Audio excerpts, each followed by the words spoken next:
How did teaching in the Teach for America program inform the next steps in your career? I got placed in first grade, and that was not what I wanted, but that quickly changed. I was just unbelievable. Learned so much, like learned how to teach reading, and I was, you know, teaching kind of fit like a glove. Like it worked. It was hard, but it wasn't like I struggled. It was hard because I was having to figure out something new and lesson plan, but I immediately connected with the kids. I remember showing up in East Side San Jose, and everybody's like, wow, you know, look at the poverty, and for me that was like home. You know, it's kind of like, oh, I'm back home. You know, I'm back in Rialto. Like, cool. Like, let's get this done.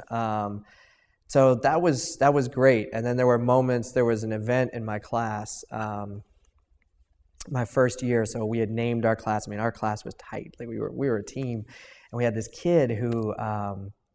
He'd been retained. He was special education, had been retained, and just really rough upbringing. Things were really tough for this kid.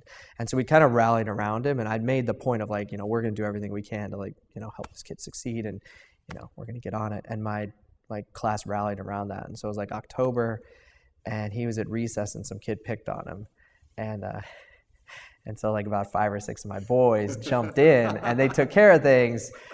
Not exactly how I would want. And so I showed up. I remember walking out to like get them at recess, and they were I mean, it was a perfect line. They were like, I thought like, man, like they've got it. Like my instruction is paying off. No, not at all. And I find out they basically womped on this kid, and I thought, oh my God, like I could have, you know, half my class suspended. Like this is teamwork, but this is not what I wanted.